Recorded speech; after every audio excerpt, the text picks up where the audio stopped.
एक सुबह जब एक खतरनाक भेड़िया जंगल में अपना शिकार कर रहा था, उसने एक बगलों की फैमिली देखी जो आसमान में उड़ रही थी। वो जानता था कि उन्होंने पहाड़ी में अपना एक घोंसला बनाया हुआ है जिसमें उनके अंडे हैं। और फिर उसके जहन में एक आइडिया आया। आज के खाने का इंतजाम तो हो गया, बगले के अंडे। बस मुझे ये सोचना होगा कि उस पहाड़ी तक पहुंचना कैसे है। और बगलों के उस घोंसले के पास ही एक छोटी सी बत्तख आराम कर रही थी। उसके भाई ने उसे उठाने के लिए जोर से घंटी बजाई। हे, उठ जाओ अब। Quack quack quack quack quack. बत्तख उठी और फौरन उछलने लगी। हाँ? क्यों उठाया है मुझे?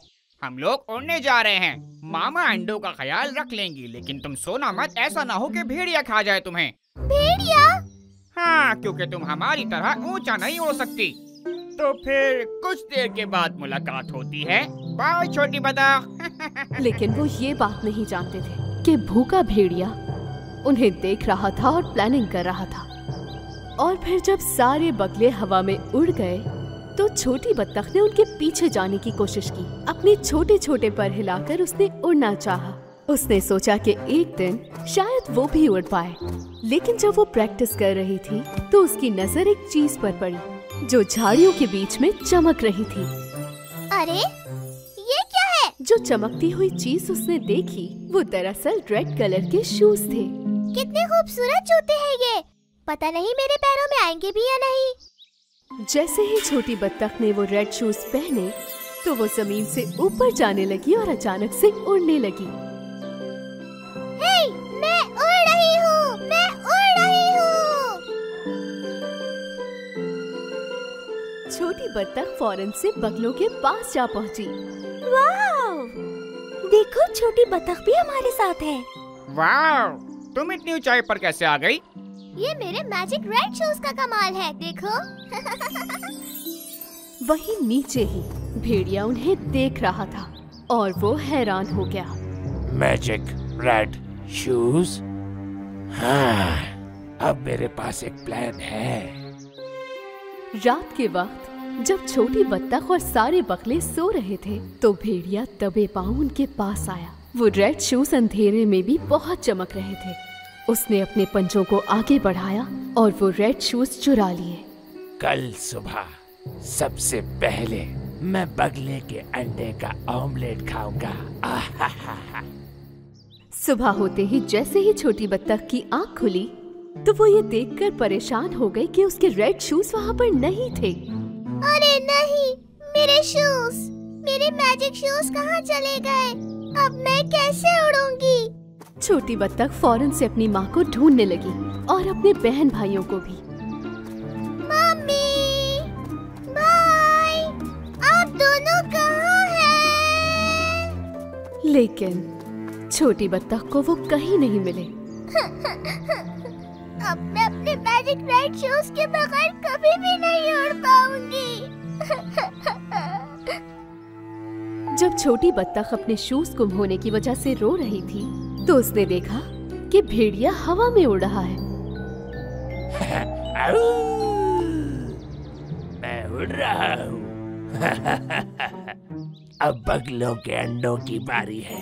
नाश्ते का वक्त हो चुका है। ओह, मेरे शूज! भेड़िए ने मेरे मैजिक शूज चुरा लिए। छोटी बत्तख ने भेड़िए का पीछा करने की बहुत कोशिश की, लेकिन उसके छोटे छोटे पर उसकी उड़ने में मदद नहीं कर रहे थे। और फिर वो बेचारी थककर जमीन पर गिर गई।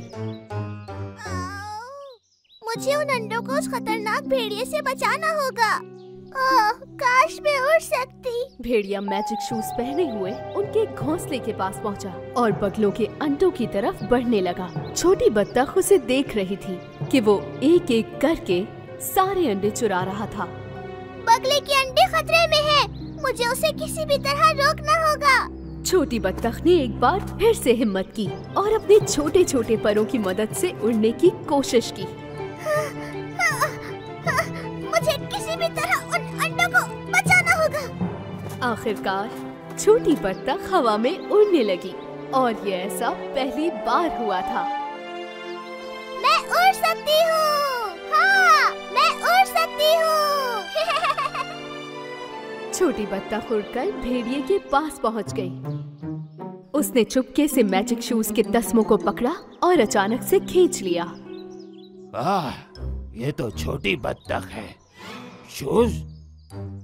और उसी वक्त सारे बगले छोटी बत्तख के पास आ गए और उन सब ने मिलकर भेड़िए को पहाड़ी से नीचे फेंक दिया।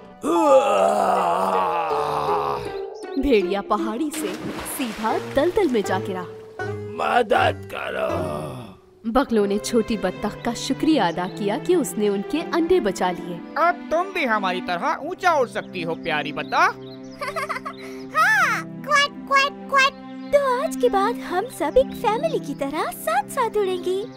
छोटी बत्तख बहुत ज्यादा खुश थी कि वो अब उड़ सकती है और उस दिन उसे एहसास हुआ कि चाहे कुछ भी हो जाए, हमें कोशिश करते रहना चाहिए और उसे किसी मैजिक शूज की जरूरत नहीं। अगर किसी चीज की जरूरत है तो वो है हिम्मत। तो फिर वो छोटी बत्तख वाहिद ऐसी बत्तख बन गई जो कि बगलों के साथ आसमानों में उड़ सकती थी।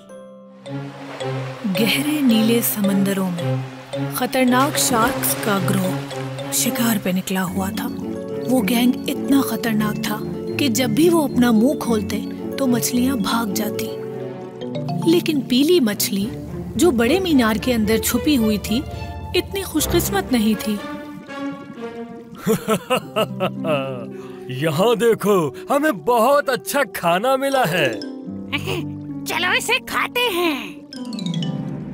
शार्क गैंग पीली मछली को खाने ही वाला था कि अचानक उन्होंने एक बड़ी मछली देख ली जो उनके आगे ही तैर रही थी। ओह, वहाँ देखो, वो मछली ज्यादा बड़ी है। चलो वो वाली खाते हैं। लेकिन शार्क ग्रो को बहुत देर से ये बात समझ में आई कि जिस बड़ी मछली को वो खाना चाहते हैं वो दरअसल मछली नहीं, शिकारियों का फेंका हुआ एक जाल थी। ओह, मेरे दांतों में बहुत दर्द हो रहा है। ओह, मेरी नाक बहुत ज्यादा दर्द कर रही है। जब शार्क गैंग शिकारियों के जाल में फंस गया तो पीली मछली ने मौका पाकर अपनी जान बचा ली। तुम्हारी वजह से हम अपना लंच खो बैठे हैं। उस समंदर में सिर्फ शार्क का खानदान ही नहीं रहता था, बल्कि वहाँ पे मुख्तलिफ खूबसूरत और बहुत ही प्यारी रंगीन मछलियों के खानदान भी थे। चलो बच्चों, अंदर जाने का टाइम आ गया है। लेकिन अम्मी, बच्चों, मुझे तुम्हारे लिए खाना लेने भी तो जाना है। तब तक तुम सब घर के अंदर ही रहोगे, समझे? अम्मी, हम भी आपके साथ चलते हैं, प्लीज प्लीज। नहीं बच्चों, क्योंकि वहाँ तुम्हारे लिए बहुत खतरा है। वहाँ बहुत सारे शार्क्स हैं। शाबाश मेरे बच्चों, अंदर आ जाओ। और हाँ, किसी अजनबी से बात मत करना। 3 लाल मछलियाँ अपने घर गईं, जो कि एक डूबी हुई कश्ती थी। जब शार्क गैंग ने उन्हें देखा तो माँ मछली को पकड़ना चाहा। अरे वाह, मजेदार मछली मिल गई खाने के लिए। और इस बार ये खिलौना नहीं है। बड़ी शार्क ने अचानक अपने दोस्तों को हमला करने से रोक दिया। रुक जाओ, सिर्फ एक मछली खाने के बजाय हम उस डूबे हुए जहाज के अंदर छुपे हुए वो 3 मछलियाँ क्यों नहीं खाते? बताओ मुझे। हाँ, ठीक कहा। बहुत होशियार हो तुम।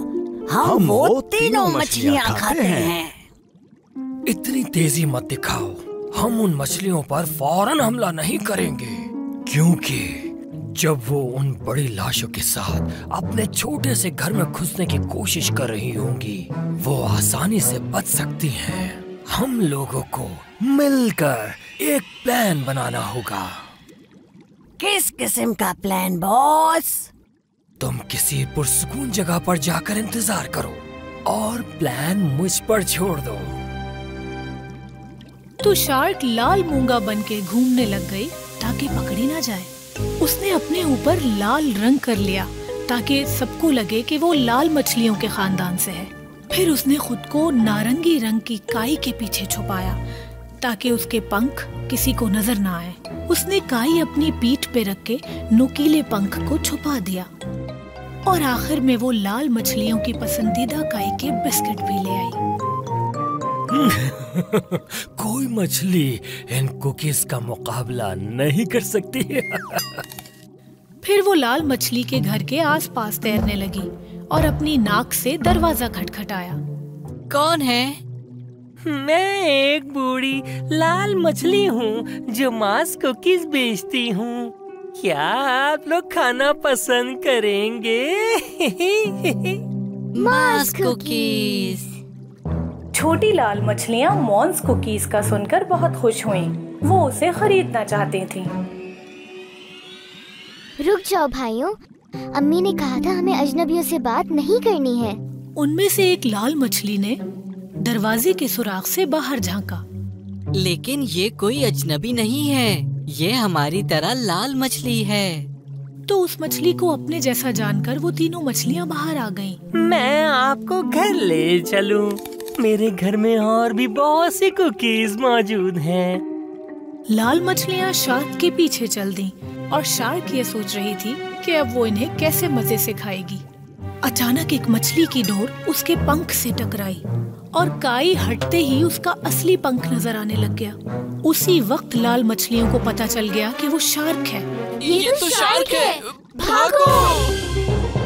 उसमें से एक पहाड़ के पीछे छुप गया और दूसरा झाड़ियों में और तीसरा बेचारा पत्थर के नीचे। लेकिन शार्क ने एक एक करके उन तीनों को पकड़ लिया। हम अपने दोस्तों के साथ अच्छी सी दावत मनाएंगे। उनमें से एक ने जैसे तैसे करके शार्क के पंखों से खुद को आजाद करा लिया और तेजी से अपने घर की तरफ तैरने लगी। उसी वक्त जब माँ मछली ने अपने बच्चों को घर पे नहीं पाया तो वो बहुत डर गई। नहीं नहीं, ये क्या हुआ? मेरे बच्चे कहाँ चले गए? माँ मछली अपने बच्चों को ढूंढने बाहर जाने ही लगी थी कि अचानक उसने अपने एक बच्चे को अपनी तरफ तेजी से आते देखा। शार्क ने मेरे भाइयों को पकड़ लिया है। मुझे पता है वो कहाँ है। चले मेरे साथ। माँ मछली ने सोचा कि वो बड़ी मछली व्हेल से मदद ले और फिर वो तीनों तैरकर वहाँ चली गईं जहाँ शार्क्स का गैंग था। शार्क्स अपना खाना खाने ही लगी थी, लेकिन वो ये देखकर हैरान रह गईं कि उनके पास सिर्फ 2 मछलियाँ हैं। ओह बॉस, यहाँ तो सिर्फ 2 ही सुर्ख मछलियाँ हैं। हाँ क्या? कैसे? मुझे ऐसा लगता है कि तुम एक को भूल गए हो। हाँ, वो मैं थी जो भाग गई। क्या? अब शार्क गैंग ने बड़ी व्हेल को आते देखा और वो बहुत ज्यादा डर गए और इस तरह वो 2 छोटी मछलियां भी बच गईं।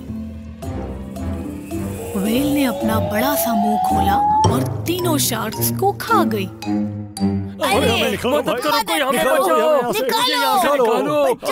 निकालो! क्या तुम छोटी मछलियों का दोबारा शिकार करोगे? बताओ मुझे। नहीं, हम वादा करते हैं, कभी भी नहीं। इन मछलियों को दोबारा तंग मत करना। इन्हें इनके घर वापस जाने दो। हाँ, क्यों नहीं? बिल्कुल। वो जा सकते हैं घर पर। हमें यहाँ से निकालिए। और इस तरह से वो प्यारी लाल मछलियाँ आराम से घर पहुँच गईं। उसके बाद से उन तीनों लाल मछलियों को ये बात समझ में आ गई थी कि माँ की बात सुनना कितना जरूरी है और फिर वो वापस अपने खूबसूरत समंदर घर में हंसी खुशी रहने लगे।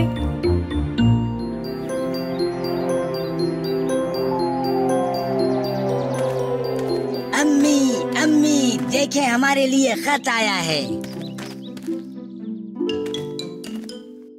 हाँ, ये खत आपके लिए है मेरे छोटे पांडा। इस पे आपका नाम लिखा है। ये बेबी पांडा का सबसे पहला खत था और वो बहुत ज्यादा खुश था।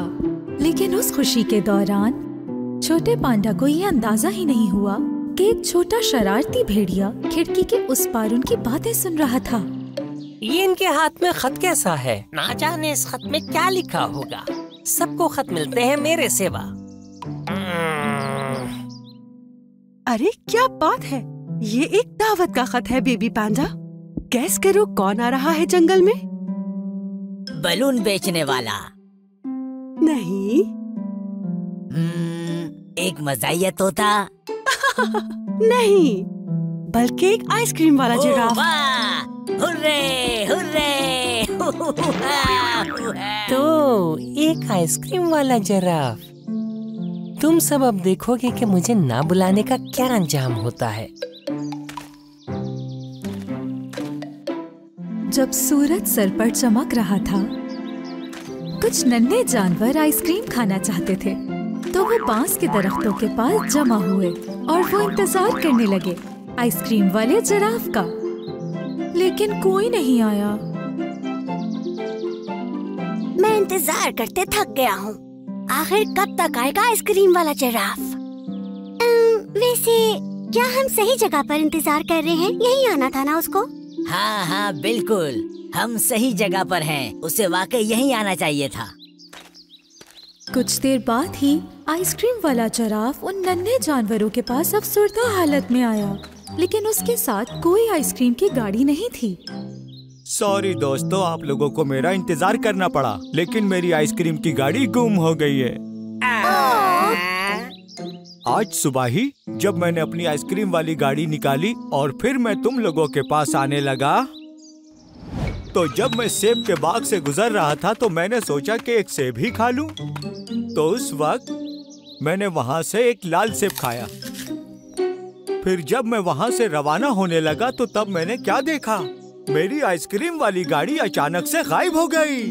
मैंने अपनी गाड़ी को हर जगह ढूंढा, लेकिन वो मुझे कहीं नहीं मिली, कहीं भी नहीं। उदास मत हो आइसक्रीम वाले जिराफ, हम आपकी मदद करेंगे। हाँ बिल्कुल, हम मिलकर आइसक्रीम वाली गाड़ी ढूंढ लेंगे। क्या वाकई? वो सारे नन्हे जानवर उसकी गाड़ी ढूंढने सेब के दरख्त की तरफ चल पड़े और उसी वक्त शरारती भेड़िए ने वो आइसक्रीम की गाड़ी अपने गार में छुपा दी और वो अपने घर में सारी आइसक्रीम्स मजे लेके खाने लगा। यम यम यम। ओह, ये सब मेरी है, सिर्फ मैं ही आइसक्रीम खाऊंगा। छोटा पांडा जो अपने दोस्तों के साथ उस गाड़ी को ढूंढ रहा था, उसने सबको मैग्नीफाइंग ग्लास से पहिए के निशान दिखाए। यहाँ देखे दोस्तों, आइसक्रीम वाली गाड़ी के पहियों के निशान। चलो चलो चलो, जल्दी चलो। निशान एकदम खत्म हो गए जब वो लंबी घास के पास पहुँचे। ओह, अब हम क्या करेंगे? दोस्तों, मुझे खुशबू आ रही है। क्या तुम लोगों को आ रही है? जैसे कि स्ट्रॉबेरी। हाँ बिल्कुल दोस्तों, मैं अच्छी तरह जानता हूँ कि ये उसी की खुशबू है। छोटे पांडा और उसके दोस्तों ने स्ट्रॉबेरी आइसक्रीम का निशान दरख्त के तने पे देखा। मुझे लगता है हम सही रास्ते पर जा रहे हैं। चलो आगे चलते हैं। कुछ देर तक पांडा और उसके नन्हे दोस्त उस खुशबू का पीछा करते रहे, लेकिन जैसे ही ये सब एक दलदल के पास पहुँचे तो स्ट्रॉबेरी की खुशबू खत्म हो गई और उसकी जगह मिट्टी की खुशबू आने लगी। हम इतनी दूर चलकर आए हैं, लेकिन आइसक्रीम की गाड़ी कहीं नजर नहीं आ रही। आहा, दोस्तों ये देखो, ये क्या है? यहाँ कीचड़ में पहियों के निशान हैं। हाँ, लेकिन ये पहियों के निशान नहीं है, ये किसी और चीज के निशान है। बल्कि ये तो पंजों के निशान हैं। छोटे पांडा और उसके दोस्तों को ये फौरन ही पता चल गया कि ये मिट्टी के निशानात किसी भेड़िए के पैरों के हैं। और फिर उन निशानात का पीछा करते करते वो उस गाड़ तक पहुंच गए। नन्ही लोमड़ी ने कहा कि कोई एक जाए और आइसक्रीम की गाड़ी ले आए। लेकिन मुझे तो बहुत ही डर लग रहा है। नहीं नहीं नहीं, मैं नहीं जा सकता। मुझे भी बहुत डर लग रहा है, मैं भी नहीं जा सकती। हाँ? मुझे डर नहीं लगता। नन्हे पांडा ने बहादुरी का मुजाहिरा किया और वो भेड़िए के गार में चला गया। शरारती भेड़िए ने जैसे ही कदमों की आवाज सुनी शरारती भेड़िया गुस्से से चिल्लाया और उसे डराने की कोशिश की। कौन है? अंदर ना आना। मैंने एक जाल बिछाया है। अगर तुम अंदर आए मैं तुम्हें खा जाऊंगा। शरारती भेड़िए की आवाज से पांडा को अंदाजा हो गया कि भेड़िया बीमार है।